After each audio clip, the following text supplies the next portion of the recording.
नमस्कार, उत्तराखंड समाचार में आपका स्वागत है। मैं नूतन वरुण। सबसे पहले मुख्य समाचार।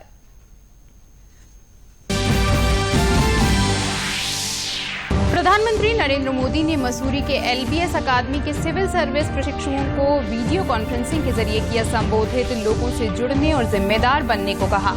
गुजरात में की देश के पहले सी प्लेन की शुरुआत। लौह पुरुष सरदार वल्लभ भाई पटेल की 145वीं जयंती पर राज्य भर में श्रद्धांजलि सभा का आयोजन। राष्ट्रीय एकता दिवस पर देहरादून के पुलिस लाइन में हुआ रैतिक परेड। मुख्यमंत्री त्रिवेंद्र सिंह रावत ने कहा, सरदार पटेल ने समाज के हर वर्ग के विकास के लिए किए प्रयास। उत्तराखंड की एक राज्यसभा सीट के लिए नामांकन पत्र के जांच की प्रक्रिया पूरी। एकमात्र नामांकन भाजपा प्रत्याशी नरेश बंसल की तरफ से किया गया है दाखिल।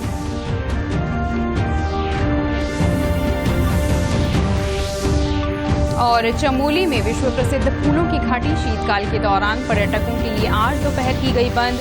कोरोना संक्रमण के चलते इस बार पर्यटकों की संख्या रही बेहद कम। अब समाचार विस्तार से। प्रधानमंत्री नरेंद्र मोदी ने आज वीडियो कॉन्फ्रेंसिंग के जरिए मसूरी स्थित लाल बहादुर शास्त्री राष्ट्रीय प्रशासनिक अकादमी में सिविल सेवा के 428 प्रशिक्षुओं को संबोधित किया। ये अधिकारी इस समय अकादमी में 95वें फाउंडेशन पाठ्यक्रम के तहत चलाए जा रहे आरंभ 2020 में भाग ले रहे हैं। प्रधानमंत्री ने अपने संबोधन में सरदार पटेल को देश की सिविल सेवा का जनक बताया। उन्होंने कहा कि सरदार पटेल ने सिविल सेवा के अधिकारियों को देश का स्टील फ्रेम कहा था।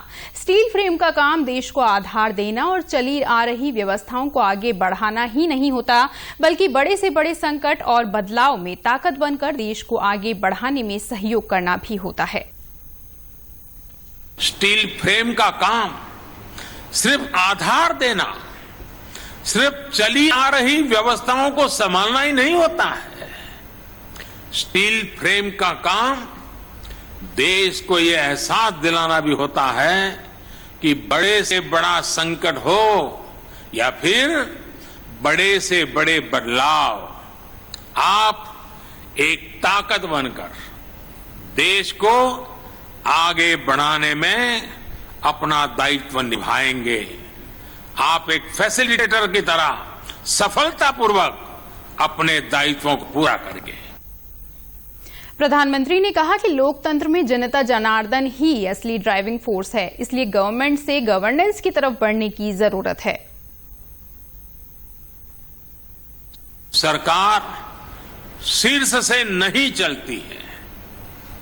नीतियां जिस जनता के लिए हैं, उनका समावेश बहुत जरूरी है। जनता केवल सरकार की नीतियों की, प्रोग्राम्स की रिसीवर नहीं है। जनता जनार्दन ही असली ड्राइविंग फोर्स है। इसलिए हमें गवर्नमेंट से गवर्नेंस की तरफ बढ़ने की जरूरत है। प्रधानमंत्री ने कहा कि बीते 2-3 सालों में ही सिविल सर्वेंट की ट्रेनिंग का स्वरूप बदला है। देश में मानव संसाधन के आधुनिक प्रशिक्षण की आवश्यकता है। देश में नए परिवर्तन के लिए, नए लक्ष्यों की प्राप्ति के लिए नए मार्ग और नए तौर तरीके अपनाने के लिए बहुत बड़ी भूमिका ट्रेनिंग की होती है, स्किल सेट के डेवलपमेंट की होती है। देश में ह्यूमन रिसोर्स की सही और आधुनिक ट्रेनिंग पर भी बहुत जोर दिया जा रहा है। आपने खुद भी देखा है कि कैसे बीते 2-3 वर्षों में ही सिविल सर्वेंट्स की ट्रेनिंग का स्वरूप बहुत बदल गया है। मिशन कर्मयोगी कैपेसिटी बिल्डिंग की दिशा में अपनी तरह का एक नया प्रयोग है। इस बीच प्रधानमंत्री ने देश की पहली सी प्लेन सेवा की शुरुआत की। ये सेवा केवड़िया में स्टैच्यू ऑफ यूनिटी को अहमदाबाद में साबरमती रिवर फ्रंट से जोड़ेगी। उन्होंने इससे पहले केवड़िया में स्टैच्यू ऑफ यूनिटी के नजदीक वाटर एरोड्रोम का उद्घाटन किया और केवड़िया से अहमदाबाद में साबरमती रिवर फ्रंट तक सी प्लेन में पहली उड़ान भी भरी। राष्ट्रीय एकता दिवस के अवसर पर देहरादून के पुलिस लाइन में आज रैतिक परेड का आयोजन किया गया। मुख्य अतिथि के रूप में मुख्यमंत्री त्रिवेंद्र सिंह रावत ने परेड की सलामी ली। पुलिस महानिदेशक अनिल रतूड़ी और महानिदेशक कानून व्यवस्था अशोक कुमार भी कार्यक्रम में मौजूद रहे। मुख्यमंत्री ने कहा कि सरदार वल्लभ भाई पटेल ने समाज के हर वर्ग के विकास के लिए एक समान प्रयास किए। मुख्यमंत्री ने सभी मौजूद लोगों को राष्ट्रीय एकता की शपथ दिलाई। देखिए, आज सरदार वल्लभ भाई पटेल जी की जन्म जयंती है। पहले हम उनको श्रद्धापूर्वक याद करते हैं, स्मरण करते हैं। और सरदार वल्लभ भाई पटेल ये देश की एकता और अखंडता के लिए उनके याद को हम स्मरण करते हैं, उसको चिरस्थायी बनाना चाहते हैं। क्योंकि किसी भी देश को अगर एक रहना है, एक रखना है, तो ऐसे महापुरुषों का संदेश और उनका जो योगदान है उसको हम याद करते हैं। मुख्यमंत्री त्रिवेंद्र सिंह रावत ने चमोली के पोखरी थाना को सर्वश्रेष्ठ थाना चुने जाने पर ट्रॉफी और 1 लाख रुपए का चेक देकर सम्मानित किया। सराहनीय कार्य करने वाले पुलिसकर्मियों को भी सम्मानित किया गया। इस मौके पर डीजीपी अनिल कुमार रतूड़ी ने सरदार पटेल को याद करते हुए कहा कि उन्होंने देश को एक सूत्र में पिरोने का कार्य किया। भारत के हुए सरदार वल्लभ भाई पटेल जी, जो लौह पुरुष के नाम से भी जाने जाते हैं, भारत की जो पुलिस व्यवस्था है उसमें उनका विशेष योगदान है। उसको देखते हुए और भारत की अखंडता, एकता, यूनिटी के लिए आज उनको याद किया जाता है। आज उनका जन्म दिवस है। उस अवसर पर एक रैतिक परेड का आयोजन हुआ, जो आपने देखी। बहुत शानदार परेड हमारे जवानों ने प्रस्तुत करी। मैं इस अवसर पर श्री पटेल जी के जन्म दिवस पर उनको श्रद्धा सुमन करता हूं। लौह पुरुष सरदार वल्लभ भाई पटेल की 145वीं जयंती पर राज्य भर में कार्यक्रम आयोजित किए गए। ये दिन राष्ट्रीय एकता दिवस के रूप में भी मनाया जाता है। देहरादून विधान भवन में सरदार पटेल और महर्षि वाल्मीकि को उनकी जयंती पर श्रद्धांजलि अर्पित की गई। विधानसभा अध्यक्ष प्रेमचंद अग्रवाल ने कहा कि सभी के दिलों में श्रेष्ठ भारत के निर्माण की भावना होनी चाहिए। देखिए, राष्ट्रीय एकता दिवस के रूप में मनाया जाने वाला आज का दिन हमारे लिए और भी महत्वपूर्ण जब हो जाता है कि ऐसे में महर्षि वाल्मीकि भगवान की भी जयंती है। निश्चित रूप से 2 महापुरुष कहें या हमारे तो महर्षि वाल्मीकि को तो हम भगवान के रूप में भी मानते हैं, क्योंकि उन्होंने जिस प्रकार से अपना अतीत को छोड़ते हुए और अपने जीवन शैली को बदलते हुए भगवान श्री राम की रामायण की रचना उनके द्वारा की गई। चमोली में जिलाधिकारी स्वाति एस भदौरिया ने कलेक्ट्रेट परिसर में सभी अधिकारियों और कर्मचारियों को राष्ट्र की एकता के लिए शपथ दिलाई। उन्होंने सभी से विकास को लक्ष्य बनाकर ईमानदारी और टीम भावना के साथ कार्य करने पर जोर दिया। उत्तराखंड की एक राज्यसभा सीट के लिए नामांकन पत्र के जांच की प्रक्रिया पूरी हो चुकी है। एकमात्र नामांकन भाजपा प्रत्याशी नरेश बंसल की तरफ से दाखिल किया गया है। राज्यसभा चुनाव के निर्वाचन अधिकारी मुकेश सिंघल ने बताया कि नामांकन पत्र जांच में पूरी तरह सही पाए गए हैं। निर्वाचन प्रक्रिया के अनुसार 2 नवंबर को 3 बजे तक नाम वापस लिए जा सकते हैं। 28 तारीख को नाम निर्देशन पत्रों की समीक्षा हुई थी, स्क्रूटनी हुई थी, और उसमें श्री नरेश बंसल जी का जो नामांकन था वो सही पाया गया, वैध पाया गया। और 2 तारीख नामांकन वापसी की अंतिम तिथि है 3 बजे तक। उसके बाद यथास्थिति माननीय चुनाव आयोग से परमिशन के बाद प्रमाण पत्र या चुनाव के परिणाम की घोषणा हो सकेगी। मुख्यमंत्री त्रिवेंद्र सिंह रावत ने शुक्रवार को डोईवाला क्षेत्र की विभिन्न विकास योजनाओं की प्रगति का जायजा लिया। मुख्यमंत्री ने यहां बनने वाले तहसील भवन और डिग्री कॉलेज परिसर में निर्माणाधीन गर्ल्स हॉस्टल का निरीक्षण किया। उन्होंने गुणवत्ता का ध्यान रखते हुए इन्हें पर्वतीय शैली में निर्मित करने को कहा। साथ ही 4 करोड़ की लागत से निर्मित होने वाले तहसील भवन को ग्रीन बिल्डिंग के रूप में भी विकसित करने के निर्देश दिए। मुख्यमंत्री ने लच्छीवाला नेचर पार्क में चल रहे विकास कार्यों का भी निरीक्षण किया।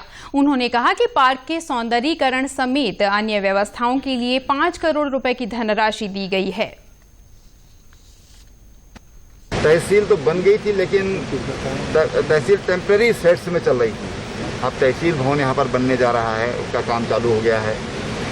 ऐसे ही ये जो लच्छीवाला हमारा नेचुरल पार्क है, ये इस पार्क को और आकर्षक और विकसित करने के लिए एक 5 करोड़ के लगभग की योजना इसके लिए स्वीकार की। और मैं समझता हूँ कि लच्छीवाला जो हमारा ये डेस्टिनेशन है, एक अपने आप में अद्भुत होगा। ये प्राकृतिक जो यहाँ पर उपलब्धता है, जो नेचुरल ब्यूटी जो यहाँ पर है, तो सुंदरता को, इस वन की खूबसूरती को, यहाँ पर जो पानी है उसकी उपलब्धता को, और जो बुजुर्ग लोग हैं यानी कि परिवार के साथ भी आकर लोग यहाँ पर 2-4-5 घंटे अपने रहें।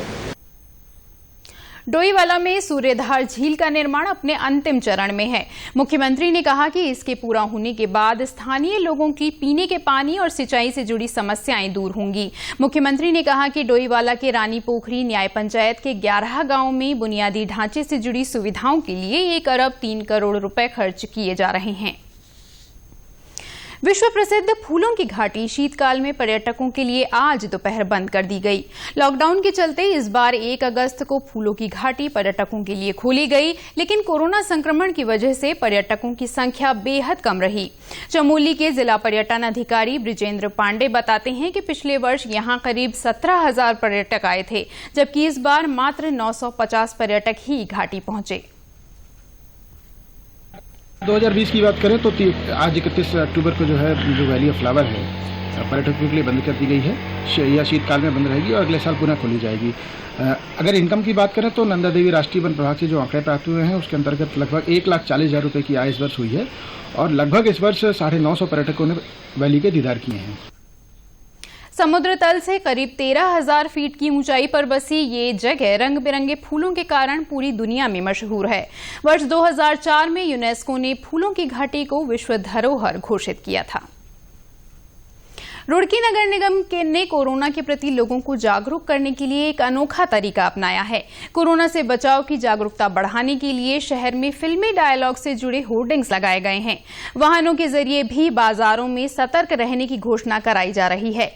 रुड़की नगर निगम के सहायक नगर अधिकारी चंद्रकांत भट्ट का कहना है कि त्योहारों के चलते बाजारों में भीड़ बढ़ रही है, जिसे देखते हुए फिल्मी डायलॉग के सहारे लोगों को सावधान किया जा रहा है। जो फिल्म डॉन का डायलॉग था कि 11 मुल्कों की पुलिस जिसे नहीं पकड़ पा रही है, तो अमिताभ बच्चन जी को क्योंकि अभी बीच में कोविड पॉजिटिव हुए थे, आज तो हम फोन पे उनकी रिंगटोन में सुनते हैं, वो सबको जागरूक कर रहे हैं। तो हमने उसी को एक आइडिया बनाया कि जिनको 11 मुल्कों की पुलिस नहीं पकड़ पाई तो उन्हें जो है कोविड ने पकड़ लिया। तो जब वो इतने ज्यादा सेफ जोन में रहने के बाद उनके साथ भी यदि कोविड पॉजिटिव की स्थिति हो सकती है तो किसी को भी हो सकती है। तो कोई भी इतना ज्यादा अपने आप को ओवर कॉन्फिडेंस होकर के ऐसा ना करे कि वो लापरवाही बरते, क्योंकि कोविड अभी खत्म नहीं हुआ है, केवल उसका एक दौर होता है, कभी हल्का और कभी तेज। उत्तराखंड के समाचारों में बस इतना ही। चलते चलते मुख्य समाचार एक बार फिर।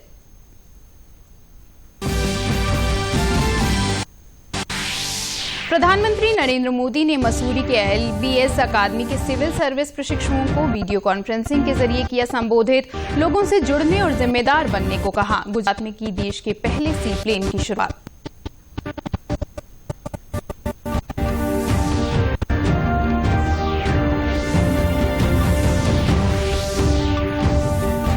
लौह पुरुष सरदार वल्लभ भाई पटेल की 145वीं जयंती पर राज्य भर में श्रद्धांजलि सभा का आयोजन। राष्ट्रीय एकता दिवस पर देहरादून के पुलिस लाइन में हुआ रैली परेड। मुख्यमंत्री त्रिवेंद्र सिंह रावत ने कहा, सरदार पटेल ने समाज के हर वर्ग के विकास के लिए किए प्रयास।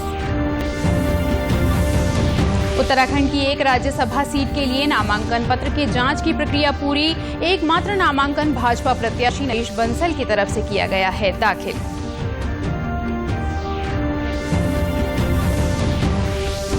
और चमोली में विश्व प्रसिद्ध फूलों की घाटी शीतकाल के दौरान पर्यटकों के लिए आज दोपहर की गई बंद। कोरोना संक्रमण के चलते इस बार पर्यटकों की संख्या रही बेहद कम। उत्तराखंड की खबरों के लिए आप हमसे सोशल मीडिया पर भी जुड़ सकते हैं। हमारा ट्विटर हैंडल है DD_News_देहरादून। हमारा फेसबुक पेज है DD न्यूज उत्तराखंड और हमारे YouTube channel DD news Uttarakhand को भी आप सब्सक्राइब कर सकते हैं। कोरोना संक्रमण से बचने के लिए मास्क का अनिवार्य रूप से और सही ढंग से इस्तेमाल करें, साथ ही सामाजिक दूरी का ख्याल रखें, नियमित रूप से हाथ धोएं और याद रखें, कोरोना को हराना है, मास्क जरूर लगाना है। इसी के साथ मुझे दीजिए अनुमति। नमस्कार।